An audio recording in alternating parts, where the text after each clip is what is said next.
Welcome to Faith Unfiltered Life, the podcast where real faith meets real life. Whether you're a skeptic with questions, a seeker searching for truth, or a believer who's feeling worn out, you're in the right place. We're not here to pretend we've got it all figured out. We're here to have honest conversations about God, culture, relationships, purpose, and the everyday moments that shape our faith. Because faith was never meant to stay inside the walls of a church. It was meant to transform everyday life. So grab a seat at the table and let's have the conversations that just might change your life. Guys, welcome back to Faith Unfiltered Life. I am Leon. John. Karen? Jojo. It was kind of fun saying that for the first time. Well, you're a director. I'm a director now. But I'll talk about that. I have stories for church. Guys, today we have what I think is an interesting conversation. And one of the things that intrigued me so much about it is something I heard the other day was we currently live in a time where we have so many tools available to us to work on ourselves. But it seems like this is also the time where more people are struggling with their identity. Interesting. So why is everyone having an identity crisis? I think because we live in a society that doesn't like definitions. Interesting. Say more about that. What do you mean by definition? So people want whatever their version of a word to be that's what they think it is. And if you have a different opinion, then it's completely wrong. Instead of just, this is the word, this is the definition, people have their own twist and takes on things. Did you say we have too many definitions or they don't want to define anything? They don't want to define. Okay. So it's sometimes an inconvenience to define things, right? Why do you think Am I everyone's having an so- identity crisis? Probably because they don't know who they are. No pun intended, but that's truly the definition of an identity crisis. You don't know who you are. Yeah. And because because there's not really a streamline that you can hang on to, you're floundering. And so you grab from this person, grab from that person, you grab from this person, and as you're seeking to figure out who you are. And if you don't have a good foundation, it'll be tough to find it. We also live in a social media brand society where you're now influenced by so many people around you that you're trying For to sure. live up to different and compare yourself to different people instead of just living your own life. Yeah. What's You going did? on over Okay, there? yeah. Yeah. What's You have going a on over there, comment? eyebrows? You fire? I mean, you hit the word for me, and that's comparison. Yeah. Comparison is the thief of joy. Yes. And so we live in a day when you get to see the best version of everybody because that's all that they put out there. That's our And highlight. so when you know what my everyday looks like, when I know what my everyday looks like, and I compare it to what you tell me your everyday looks like, except you're only telling me the best parts of your day, then now I'm envious of you. Like I want to have the great life every day. I want all of my life to equal what all of your posts say. Yeah. Not realizing that nobody's posting their crappy days. Like nobody's posting their worst moment. They're all giving you the IG worthy highlights. So I think comparison is what makes people not understand their identity or lose what their true identity is, or even trying to seek it because they don't think that their identity can match up to what they see in everybody else. So do you think the biggest spot of identity crisis comes from social media only? No, No. but I think it's been exaggerated by social media. I think identity crisis has always been an issue. An issue. I think before they used to call it midlife crisis, or they used to call it like post like major life event, like after getting divorced or women going through menopause. And it was, you know, whatever major life event was happening, it was a crisis in that moment. But the truth, I think, is around the fact that, like, you kind of started off by saying they don't know themselves. Yeah, no. And I think it's hard to sit with that. Like, it's hard to sit with who you really are as a person. Even if you've been through something traumatic, or if you've been through what you don't consider to be traumatic, what you consider to be like a normal, just bland, like, it's hard to sit with you, who you are, whether it's because, like, oh, you're not as cool as the person next to you, or because you think your life isn't as exciting as the person next to you. Comparison could be a thing, but you just don't know. We don't know who we are underneath it all. There are so many titles now. Yeah, but you also evolve through life, right? So who you were in the past isn't who you necessarily are now. But some people, for me, for example, I had a hard time identifying myself as the Christian that I was becoming because I was stuck in the past with my past version of myself. So that's who I thought I was, even though I'm now somebody who's given my life to God. I was still in my head, I was still that hoodlum that's pretending to be the good guy. Did you have an identity crisis before becoming a Christian? No. So growing up, you didn't always wonder, no time while you were growing up, you never knew who you were? You always knew who you were and you never had an identity crisis? It's a fantastic question. Like, you always knew exactly who you were when you were 10, 20. Well, I can't go too high because you're that young. No, I don't think I really thought about it much. Okay. Yeah. Perfect. You didn't think about it. Yeah. Like, there wasn't anything. You just grew up just one day at a time. Yeah. And did you ever have did you always know who you are? Like, when did you decide to become a hoodlum? I think I was just a product of my environment. Product of your environment. What about, is Why it? are we dissecting Leon here? Well, I'm just That's good. getting uncomfortable. Yeah. Well, I was like, well, We spent 30 minutes talking about my affair last week, so yeah. I don't want to hear it. okay. Hoodlum.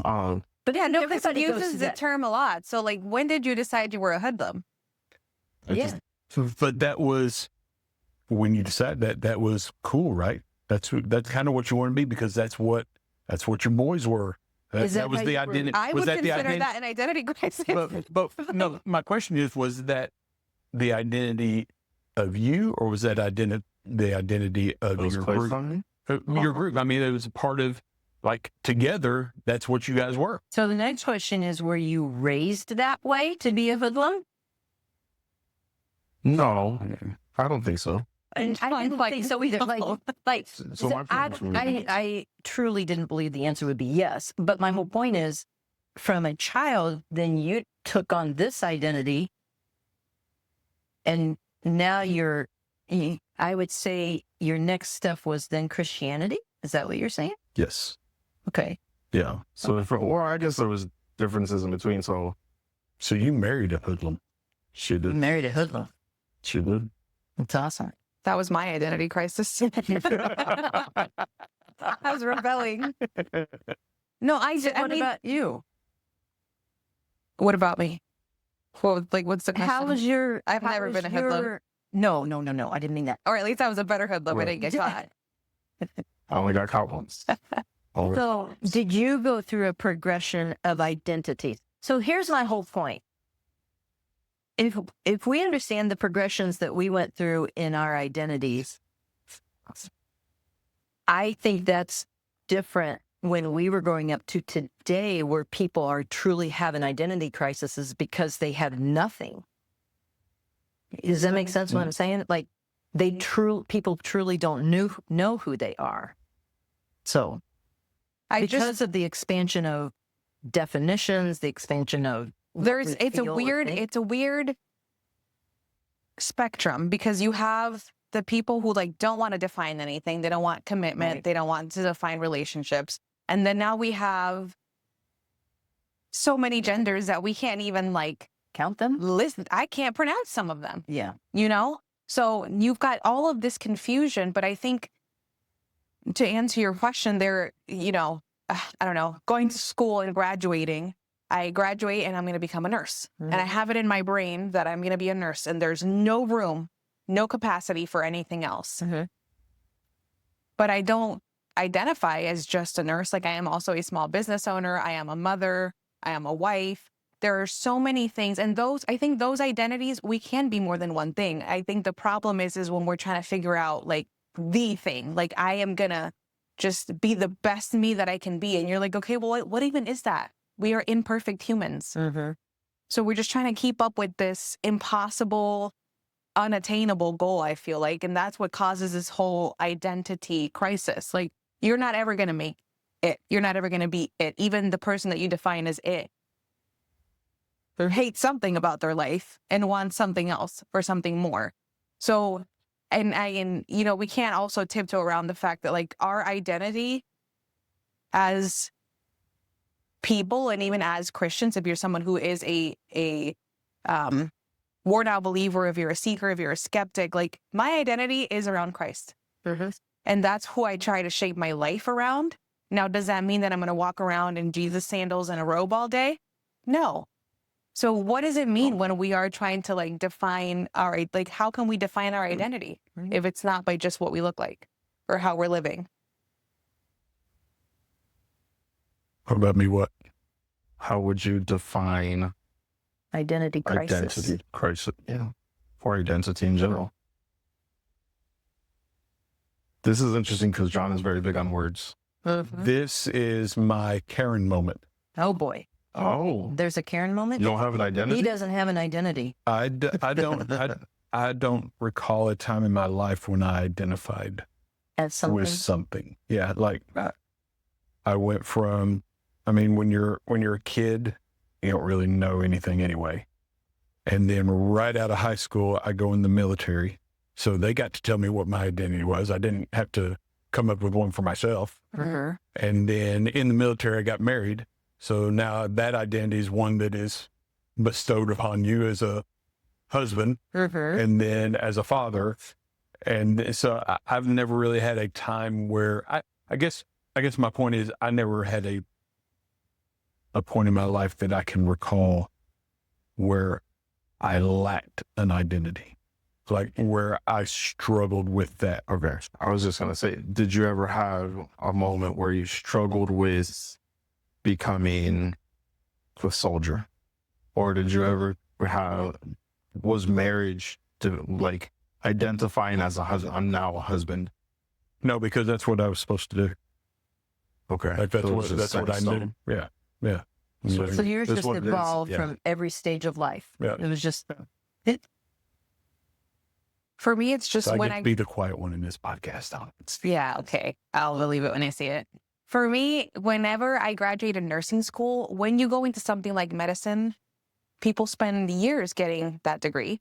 It's a very difficult degree to get. You get into some debt, just like a doctor. So for you to go through all of that, become schooling, and then now I'm a nurse, and I'm like, I just don't identify as a nurse. Nursing is something that I do. But like, there are people that it's an all-consuming thing. They identify as that. That is the biggest thing that they are. So that was hard for me. And it was a weird thing. I had to catch myself processing it because I was like, why am I struggling with like the fact that I'm not just a nurse? Like, I would be so offended if people were like, oh, you're a nurse. And I'm like, no, I'm not. Like, nursing is something that I do, but I'm not just a nurse. Like, I have my business that I own. I work really hard towards that too. That was another degree. That's another skill that I've been crafting for years. So what is the need, I guess, to like identify something and just stick to it? Like, what if I am just a creative person who likes helping people and I just happen to get paid doing it? In both professions, that's what I'm doing. I'm helping someone. Maybe that's probably why what you're saying without saying it, like you haven't had an identity crisis because you don't find a need to like identify something. Like, there's no need to title this. I am just what I am. Like, this is just happening.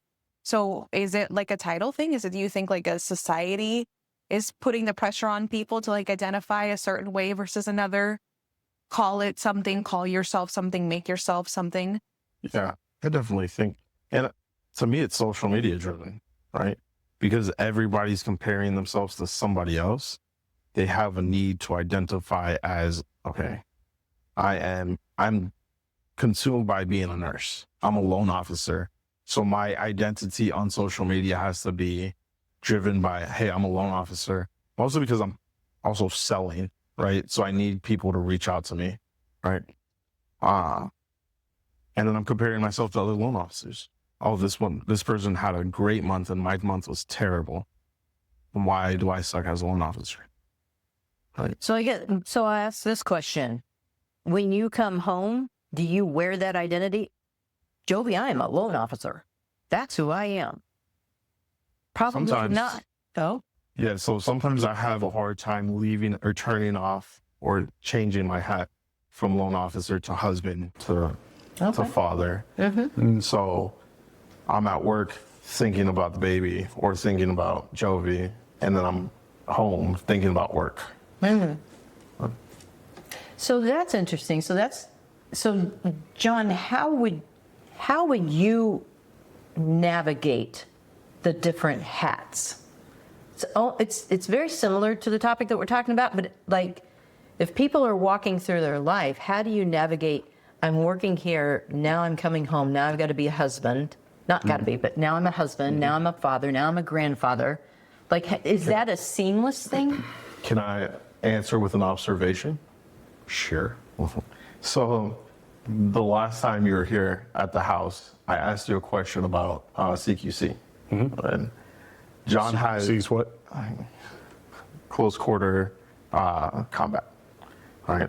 So John is a lifelong cop, and I'm just A civilian. a civilian. But I I have enjoy a having... specific set of skills. Yes, he's Jason Oh my Bourne, God. if you didn't know. So I asked John, because I have these conversations with some military friends of how do you clear a house? He's not for hire. Right. And so I asked John, Everybody has a price. yes, he is for hire. Yeah. If you were to go through this scenario, how would you do it? And we did, and I had him like play through it. But I literally saw the change in his head where he went into the mindset. Is that correct? Yeah. Yeah. So you compartmentalized in that moment, you changed your hat from this person to this person. So this is going to go way into And you thought you a would be deep, quiet. deep psychology. Especially when I was a cop. When I would be at work, getting back to your question, when I would do things at work, I intentionally made sure that those things stayed at work. I never brought work home.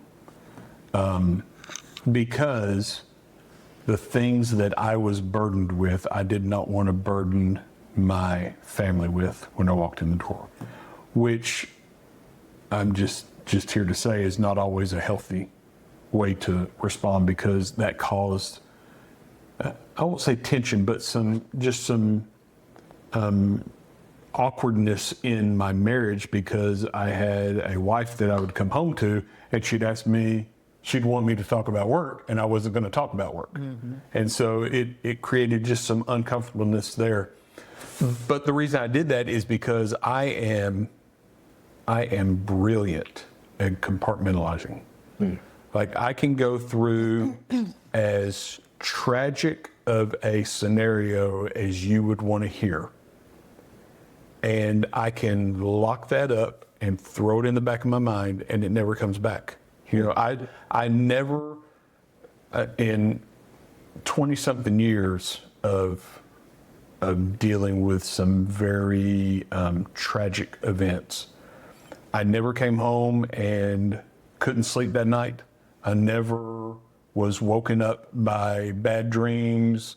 I never had those memories come flooding back. Now, that doesn't mean that won't happen at some point. I may be an old man and all this stuff come flooding out of me. Who knows how that works? But it goes back to that survival mechanism. I would not allow myself to go down that road. And so I think, back to your question again, I think that is what I developed in myself to be able to, whatever door I walked into, I was whoever I was expected to be there. If I walked into the choir room, now I'm a worship leader. If I walked onto a softball field or a football field, I'm now a coach. And I was able to keep all of the rest of those things divided out. So you kind of defined living in the Like a moment. sociopath. Or, No, I think to me, what I heard is you're someone who isn't looking for their identity, so you don't have to define it every 5 minutes. Correct. You're confident in who you are, and not only that, but I don't have to go digging for my identity because I believe what God said about me. Like I believe what the Bible says. I believe that I am a child of God. I believe that I am chosen. I believe that I was, before I even existed on my mother's mind, there was a creator who had created every single detail about me. Like I'm not begging for it. I'm not seeking it. And I think that we live in a world that is so deeply wounded. Puerto Rican accent comes out every once in a while. It's so deeply wounded. And the enemy has done such a good job of stripping us of our identity that we're constantly on the search for it, like constantly having to find it, constantly having to define things, which is why we keep coming up with stupid names and stupid definitions, because it's like, this feeling, what is it? Oh, let's come up with a name because that makes it real.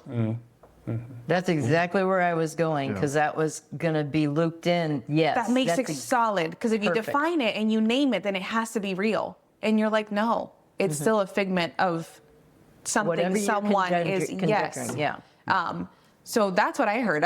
Maybe it doesn't mean that you're not psychotic. You are. could be. I'm just kidding. But that's what I heard. You're someone who isn't looking for a definition or identity in every room that they walk into. And I think a lot of our generation is constantly looking for that. They have to give themselves some type of validity. We ask the question, why is everyone having an identity crisis? But do you believe that everyone's having an identity crisis? Everyone? Yeah, everyone's a stretch. Well, no, I don't think like everyone. She doesn't like absolutes. I don't like absolutes. I'm not a never ever person, but I don't think everyone is.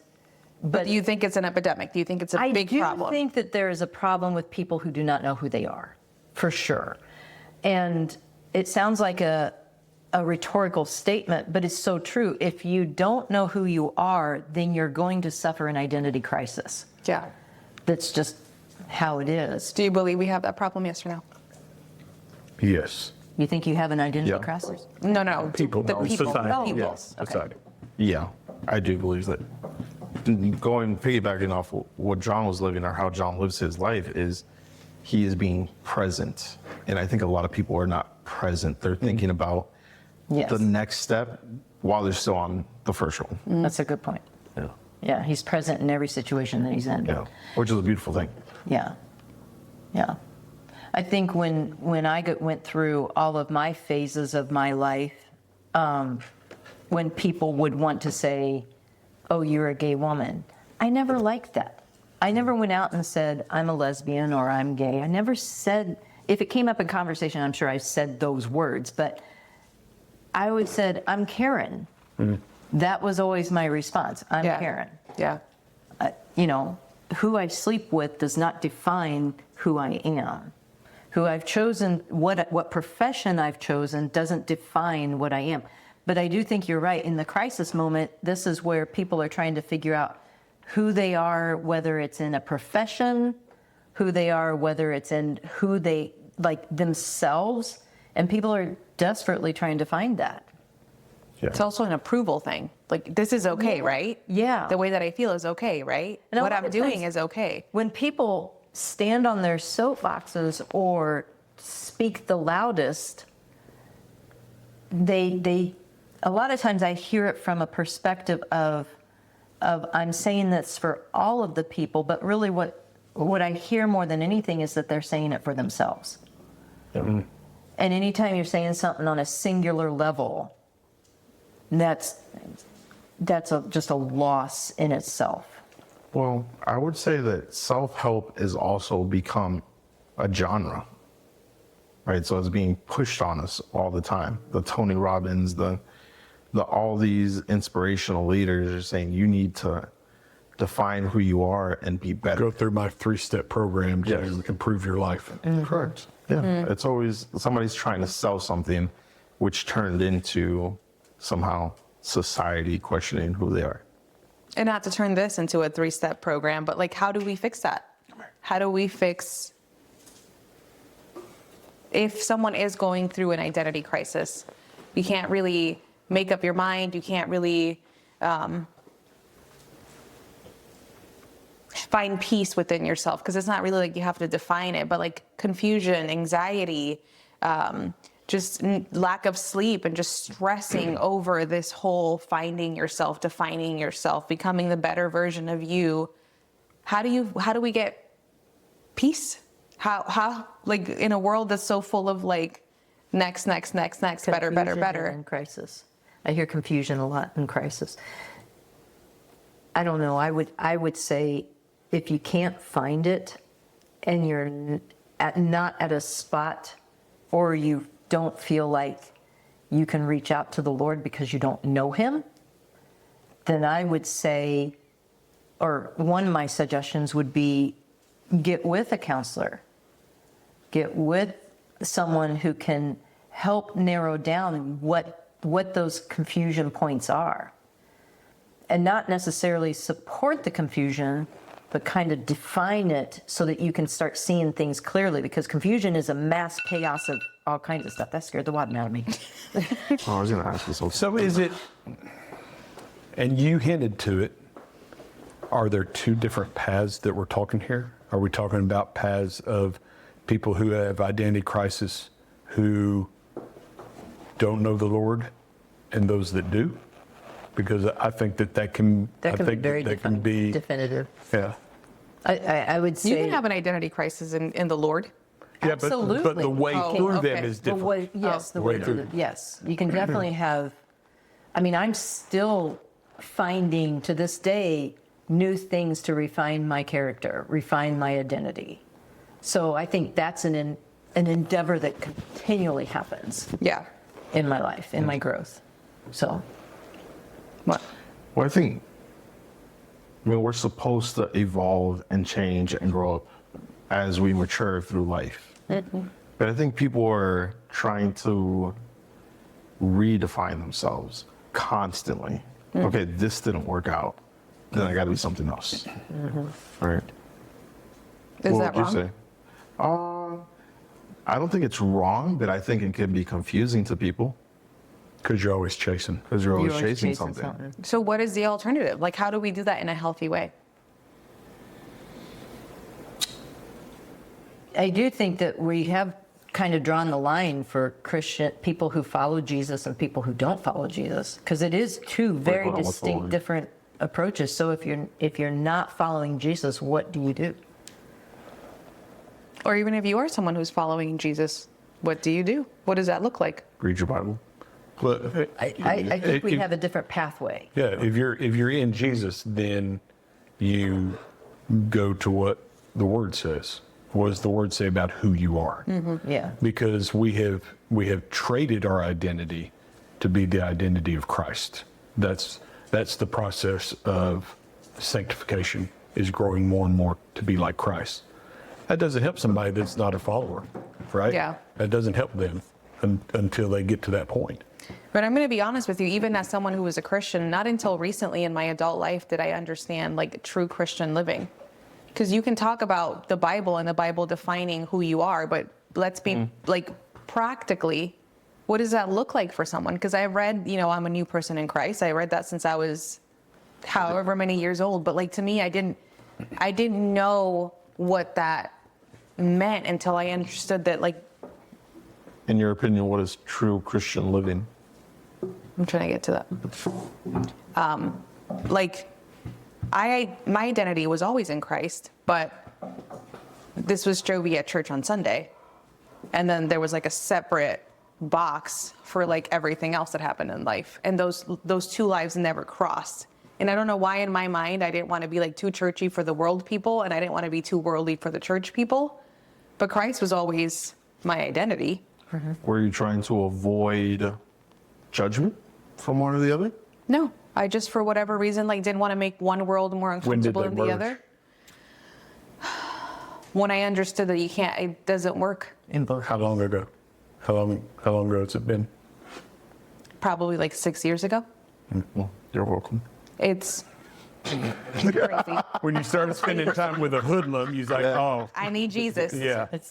No, it just gets exhausting. Yeah. It gets exhausting trying to keep up here and then trying to keep up there and the pretenses and like just trying to keep up with it all is so exhausting. That is true. I think that's something that you can talk to because of the battle that you had with your lifestyle. You had an identity when you put Jesus on the shelf. You had an identity, and then you had the identity when you took him off. Yeah, yeah.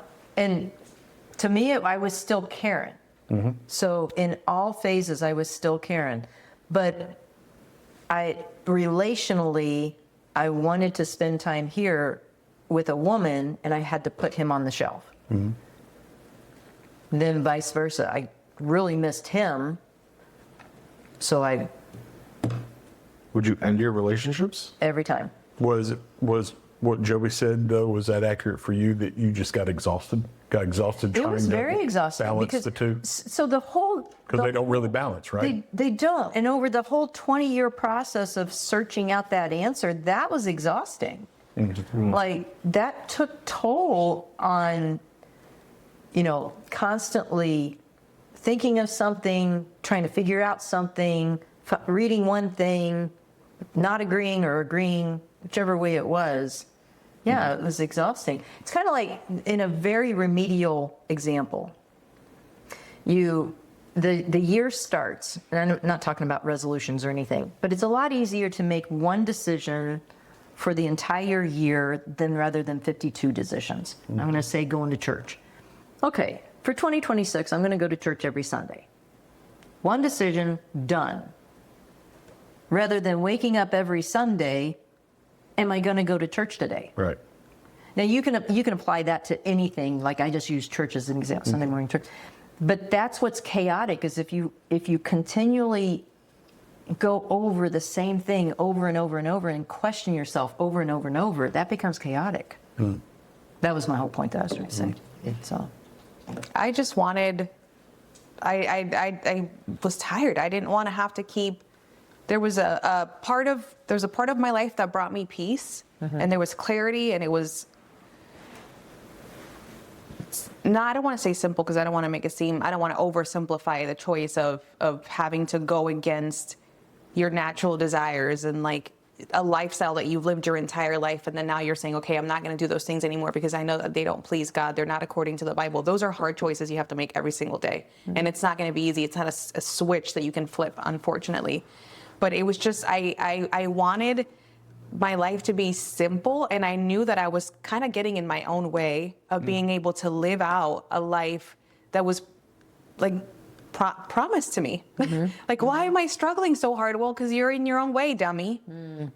And you're kind of like getting in the way of things. I would take 2 steps forward, and because of the way that I was living the rest of the week, I would take 10 steps back. Mm-hmm. And then I'd have to come to church on Sunday and like make another couple steps forward, and then I'd come back and it was the same luggage and the same problem and the same things that were weighing on me. Mm-hmm. I couldn't let go of them because I would leave them here one day and I would go back and I'd pick them up. Mm-hmm. And I'd take them a couple steps further and I couldn't get away from it enough. So how did you break the cycle? How did you break the cycle? Yeah, how did you break it?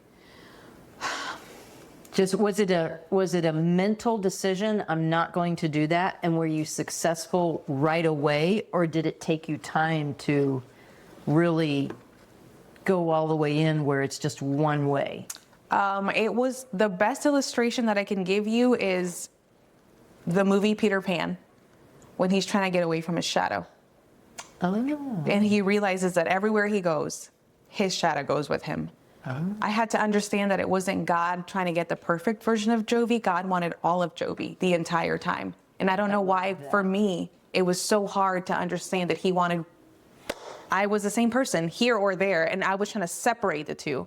I wanted to give him the best Jovi, the one that didn't lie, that didn't cuss, that didn't do all these things. And he was like, you act like I don't know about the rest of you. What are you doing? Yeah. I know you. I know who you are. I know all of you, and I want to help you with all of it. You don't have to like fix this part before it could come to me. It was just, I don't know. It was clicked for a second that like God is not looking for a perfect version of Jovi. God already knows who you are, and He's willing to work with that. And I also didn't want to have to put in the work either. Like, why would I have to fix those things if I don't show you those things? Like, if no see, don't no see, no tell, don't worry about it. Yeah. So it was just a realization of like everywhere that I went, all of my baggage always followed, and I just had to surrender those things. It was like a surrender moment of refusing to do it over and over and over and over again.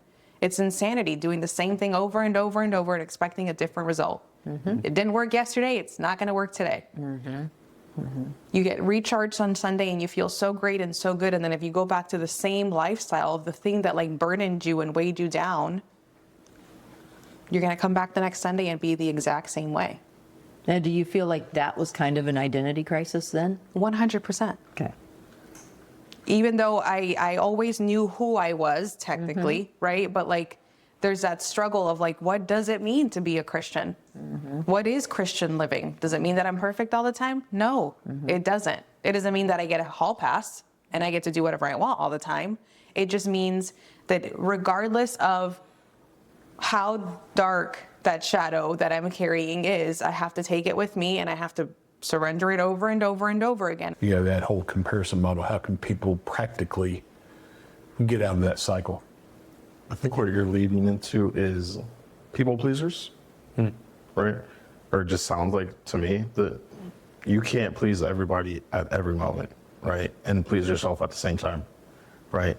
So to me, I would self-reflect on what it is that I actually want and then cut out the noise of the world. Okay. That'd be step one for me.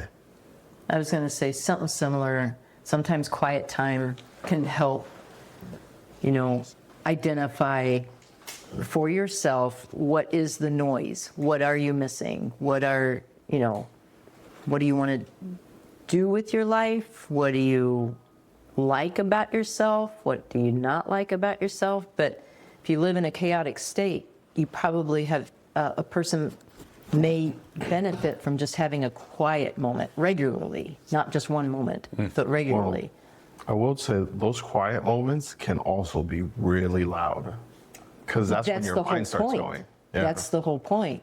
And if you cannot narrow it down from quiet moments, then go seek help with a counselor. And even after you get those quiet moments and you know where things are, still seek someone and get help, because people are skilled, they're trained, they're professionals in helping you walk through life. Now, I don't think that's the end all at all. I think that can help you might start identifying things. My personal end all is getting Jesus in your life. That's the personal end all for me. Yeah. So this is just based on if I didn't have Jesus, those are the steps. But I don't think there's a total end run to it without Jesus at all. Yeah. I think the world uses a term of finding your why. Oh. Your why behind everything, right? When you're confused about your identity, like, why? Is it because something that you valued or something that you put your all into all of a sudden came crumbling down? For example, the whole phenomenon of marriages falling apart after the kids move away and go to college. You're focused and you're identified as this thing. You're a parent, you're a mother, you're a father, and that's all you put your life into for however many years, 18 plus years. That's taken away from you, and what's left behind is nothing. So finding out why am I having an identity crisis in this moment? What changed in my life that I'm having this identity crisis? Because I think we've all identified with, like, when you transition from being non-saved to saved, when you transition from being a non-professional to a professional, those are big life events. And there's a reason why you can change your insurance options after life events because it's huge. Yeah. It's a big thing. It's a big deal. So why are you going through an identity crisis? Instead of What you guys were kind of saying the same thing. Sit with your thoughts. Ask yourself, but like that's what you're doing when you're sitting with your thoughts. You're asking yourself the why question, and then also focusing on your values. Like, I think, you know, going through a recent loss and having another miscarriage, I had to sit down for a second instead of spiraling and just being like, if everything got taken away from me, material-wise, in this moment, am I okay with what I have left? My husband, my son. I don't think anything else matters, right? Like the relationships that I have. Am I okay with all of the non-material things? I have a pretty good life outside of, you know, stop focusing on what you don't have and focus on what you do have. And I don't mean material things. And when you sit down and you think about that for a second, your crisis seems like a lot less of a crisis. Your situation seems a lot less of a situation. We tend to focus on the things that we lack. And that's why we're trying to find ourselves, trying to find it. Instead of focusing on what you're lacking, just really sit with what you do have. And at the end of the day, if my husband thinks that I meet the mark and I'm okay, then I think I'm doing pretty good. I started a practice when I turned 50. Every year since on my birthday, I will number out 1 through whatever my age is in that year, and I'll write down things that I'm thankful for, things that I'm grateful for in my life. And that's just a good, you know, benchmark baseline to go back to if I'm having a bad day or I'm going through a tough season, to go back and say, look at all these things that God has done in me. Look at all these things that I've been able to accomplish with my family, with my kids, with my grandkids, and those type of things. And it's just a good reminder of how blessed and fortunate that we are, especially when you compare your situation with the vast majority of the rest of the world. And living a grateful lifestyle really goes a long way. Yeah. Rather than just thanking somebody for the moment or being thankful for a moment, living a grateful lifestyle is very instrumental in a successful life. Yeah, it stops you from looking for the next thing. Yeah. Like you need the next thing to affirm who you are. Yeah. To help you live in the moment. Yeah. Yeah. I'd also say give yourself some grace. You don't have to have all of it figured out at one time. Very true. Right. Very true. And life is an evolution. Like you evolve. What was good for me at 10 years old wasn't good for me at 20 years old. 20 to 30, I'll stop there. Stop there. Yeah. And then in the next 10 years, there will be things that I'm doing today that probably I won't be doing 10 years from now. Not because I won't be able to do them, but because it's probably better not for me to do them. Yeah. Just to be clear at my age. It's funny you say that, because my wife, Sarah, says that all the time when they have conversations about their ages. And she said, you know, my whole life I was told that being in your 50s was old. She said, these have been the best years that I've ever had. I love being this age. I love all that's come with it. And that's just, you know, that's a mindset, I think. You know, you can look at something with dread, or you can look at something with anticipation of what's coming next. And I love getting older because it's my opportunity. If I'm living the way I have been planning to live with the Lord, the excitement is to be able to help someone else who is younger than me come up. Because I'm not going to be here forever, but they're going to be here longer than me. Right. So keep that cycle going. I want the younger generation to be better than me, be better than my generation. So if you don't have I think identity, I think identity may be somewhat connected with purpose too. I would say a lot of people struggle to find their purpose. It's going back to your why. And as a Christian, I can truly know my purpose. Before a Christian, I never thought about it, actually. I don't remember thinking about it. If I did, I didn't remember thinking about it. I would say being a Christian is also a cheat code. A Yeah, what? a cheat code. We have a book that kind of helps us guide us. Oh, through a our cheat life. code. Cheat code, yeah. Oh, got it. I thought you said Chico. And I'm like, that was my dog's name. What's Chico? Yeah. I got it now. But I also want to remind you that your why still matters, even if you're a Christian. Because if you're a Christian just Absolutely. trying to live in the absolutes and in the victories and in the blessings and in the light and sunshine and rainbows and miracles, that is not every day. That is not every day. Well, It is Jesus not every doesn't day. tell it's every day. Yeah. Yeah. So, I don't want to, yes, it is absolutely a cheat code. We have a great instruction manual on how to get around some of these obstacles that we face every single day. But it is also very much still a behind the why. I don't think a better lesson was taught to the disciples than they were like, but we also want to do the signs and the miracles and the wonders. And Jesus was like, that doesn't really matter. Yeah. That's not why we do this. Right. And so just knowing your why, even in Christianity, is so important. I served in church my entire life, and it was such a robotic thing to do for me, because you grew up in ministry and you grew up being in the ministry family. So you just helped anywhere you could. And if you had to serve in children's, you served in children's. And if you had to sing on Sunday, you sang on Sunday. If you had to pass out the food after church, you pass out the food. So you're just so robotic. But when you forget the why behind what you're doing, which is people, and loving on people, it can also be an identity crisis in a sense. Very true. Yeah. I think in addition that the reason why is important is because when you figure out your why, the how's easy. It's so easy. Yes. You will not let anything stop you from getting to the why. Yes, correct. Yeah, and that is Christian or non-Christian. It doesn't matter. Correct. It genuinely doesn't matter. And the how does become easier, because title is so easy to chase, especially when you're someone who goes to church. And you get into the crowd and you get into the serving and you get into this community of people. Of course, adoration is so attractive. It's such a big title chasing is so attractive, but it can also get heavy if your why is not right. Because the how isn't always attractive. Like I said, I loved singing on Sundays, hated serving the food. This is not cute.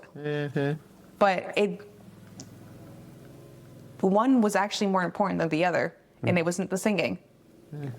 Jesus didn't sing, but he fed people. He fed people, because there's a connection that happens, again, just with music. There's an emotional exchange that happens when you sit around a table with people and you share and you open up and you have these conversations. So that's absolutely true. The how, even in life, even in marriage, your why is so important. What do you guys think about identity? Leave us a comment. Hit like, subscribe, all those things down on to let us know what you thought about this, and if you have any questions or just any general comments, we'd love to hear them. And maybe you'll do something that will prompt us to take up a new topic.